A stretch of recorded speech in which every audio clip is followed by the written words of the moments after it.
শয়তান আল্লাহকে চ্যালেঞ্জ দিয়েছিল, আল্লাহ আপনি তো জান্নাতে ঢোকাতে পারবেন না, এতগুলো জান্নাত কেন বানালেন, জাহান্নাম আরো বেশি হলে ভালো হতো। আল্লাহ বললেন কেন?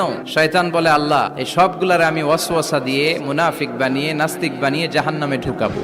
আমি চ্যালেঞ্জ দিলাম, ডান দিক থেকে ধোকা দেব, বা থেকে, সামনে থেকে, পেছন থেকে, নিচ থেকে, রগের শিরা উপশিরায় ঢুকে, মাজরাত দাম যেখান দিয়ে রক্ত চলাচল করে ওখানে ঢুকেও আমি ধোকা দেব। তো আপনি জান্নাতে ঢুকাবেন কেনমে? আল্লাহ বললেন তুমি আমারও চ্যালেঞ্জ দাও, এত বড় সাহস? আমি তো সব রাজার বড় রাজা, মহারাজা, মহারাজার সাথে চ্যালেঞ্জ দেয়া যায় না, তুমি আমাকে চ্যালেঞ্জ দাও। ওকে ডান, আই টেক ইউর চ্যালেঞ্জ। আমিও তোমার চ্যালেঞ্জ নিলাম।